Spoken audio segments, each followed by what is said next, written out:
नमस्कार दोस्तों, आप सबको मेरा चैनल पे स्वागत है। एक बार एक लड़का अपने जीवन में बहुत परेशान था। उसे जब परेशानी का कोई हल नहीं निकला तब वह अपने गुरुजी के पास गया। वह गुरुजी से कहा, मैं बहुत परेशान हूँ, मेरे पास पैसा नहीं है। मैं चाहता हूँ कि मेरे माता पिता बहुत खुश रहें, मैं उन्हें ढेर सारी खुशियाँ दूँ। मैं उन्हें सारे तीर्थ यात्रा को घुमाना चाहता हूँ। यह जो मैं बोल रहा हूँ उसके लिए मेरे पास बहुत अधिक पैसा होना चाहिए, मेरे जो पास नहीं है। गुरुजी ने उसकी पूरी बात सुनी। फिर उसने एक ऐसी जगह ले गए जहाँ पर बहुत सारे कंकड़ पड़े हुए थे। उन्होंने उस लड़के से कहा कि इस कंकड़ में एक कंकड़ ऐसा है जो किसी भी धातु को सोना में बदलने की क्षमता रखता है। वह कंकड़ जिस पर रखोगे वह सोने का हो जाएगा।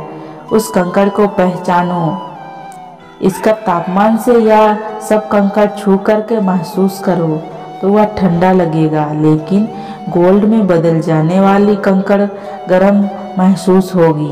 उसकी पहचान करने के लिए तुम्हारे सारे कंकड़ को छू कर देखना होगा। जो कंकड़ अधिक गर्म लगेगा वही कंकड़ उचित होगा। उसे तुम किसी भी धातु को आसानी से सोने में बदल सकते हो। तुम अपनी जिंदगी में जितना चाहे उतना पैसा कमा सकते हो। फिर तुम्हारी सारी समस्या दूर हो जाएगी। तुम्हारे पास अधिक पैसे होंगे जिसे तुम अपने सारे सपने पूरे कर सकते हो। यह सुनकर वह लड़का बहुत खुश हो गया। उसने देखा कि यह बात तो बस कुछ महीने की है, मुझे रोज की कुछ ही घंटे से देना होगा, फिर जिंदगी की सारी समस्या दूर हो जाएगी और मैं अपने सारे सपने पूरा करूंगा। लेकिन वह लड़का नहीं जानता था जो टास्क उन गुरुजी ने दिया था वह बहुत सोच समझ करके किया जाता है। अगर इतना ही आसान होता तो बात ही क्या होती। अब लड़का उस काम पर लग जाता है। वह उस सभी कंकड़ को हाथ से छू करके महसूस करता है। उसे जो कंकड़ ठंडी महसूस होती है वह उसे समुद्र में फेंक दिया करता था। अगर वह कंकड़ समुद्र में नहीं फेंकता तो फिर से वही कंकड़ उसमें मिल जाएगी। महीने तक से उसे यही करना था। जो उसे लगा कि कहीं कुछ कंकड़ फिर से उसी में ना मिल जाए, यह सोच करके वह उस ठंडे कंकड़ को समुद्र में फेंक दिया करता था। लेकिन उस लड़के को अब तक वह गर्म कंकड़ नहीं मिला। उसे सारे कंकड़ ठंडे महसूस हो रहे थे जिसे वह समुद्र में फेंका जा रहा था। लेकिन वह निराश नहीं हुआ था क्योंकि उसे पता था कि एक ना एक दिन वह गर्म कंकड़ उसे जरूर मिलेगा। वह इसी विश्वास के साथ आगे बढ़ने लगा। अब उस लड़के का कंकड़ ढूंढने की स्पीड अधिक बढ़ गई थी, लेकिन अब कंकड़ का जांच परखना कम कर दिया था। अब वह इतनी बारीकों से उन कंकड़ को नहीं परखता था जितना उसने शुरू में 3 कंकड़ को परखा था। दूसरी तरफ से ऐसे ही कह सकते हैं कि उसके दिमाग के कुछ ऐसी कंडीशन हो गई थी जिसकी उसकी कुछ ऐसी हैबिट हो गई थी, फटाफट उस कंकड़ को छू करके समुद्र में फेंक दिया करता था।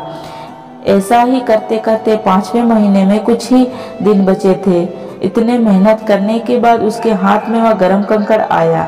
उसने महसूस भी किया कि वह गर्म था, लेकिन जैसे ही उसकी हैबिट थी जल्दी से हर कंकड़ को समुद्र में फेंकने की, उसने वह गर्म कंकड़ भी समुद्र में फेंक ही दिया। फेंकने के तुरंत बाद उसने एहसास हुआ कि यह तो गर्म कंकड़ था, लेकिन तब तक देर हो चुकी थी। अब वह समुद्र से उस कंकड़ को नहीं निकाल सकता। उसे अपने ऊपर पछतावा हो रहा था। हाथ आए कंकड़ को उसे समुद्र में फेंक दिया। वह फिर से महात्मा जी के पास गया अपना पछतावा को लेकर के। तब महात्मा जी उसे कहते हैं, अब तो तुमने हाथ आए मौके को गवा दिया। यह बस तुम्हारी उस आदत की वजह से हुआ जब तुमने हर कंकड़ को हल्के में लेना शुरू कर दिया। तुमने आदत बना ली थी तुरंत कंकड़ को देखने और समुद्र में फेंकने की। मैं तुम्हें यही शिक्षा देना चाहता हूँ, हाथ में आए हुए मौके को कभी ना गंवाना चाहिए। जिस दिन अपने आप को हर किसी को हल्के में लेना शुरू कर दोगे, धीरे धीरे हर चीज को हल्के में लेना आपकी हैबिट बन जाएगी। ऐसे में आप अपने उस अवसर को खो देंगे। आपकी जिंदगी का गर्म कंकड़ एक सुनहरा मौका था। हर एक कंकड़ एक नए दिन है। बस जरूरत है तो उस गर्म कंकड़ को पहचानने की। आप अपने जीवन में आए मौके को ना गवा दें। वह गरम कंकड़ कब आपके हाथ में आएगा आप कभी नहीं जानते। किस वक्त आपने हर दिन को हल्का में लेना शुरू कर दिया, अपनी आदत में शामिल कर दिया, तब पता नहीं कब वे अवसर आपके हाथ से निकल जाएगी। इसीलिए हर दिन से कुछ नया सीखना चाहिए, हर दुख से कुछ सीखना चाहिए, हर परिस्थिति से सीखना चाहिए। अचानक कब आपका हाथ में वह गरम कंकड़ आ जाए जो आपकी पूरी जिंदगी बदल देगी। जिंदगी के हर दिन को ऐसे जियो जिसे वह गरम कंकड़ है जो पता नहीं कब आपका पूरा जीवन बदल देगी।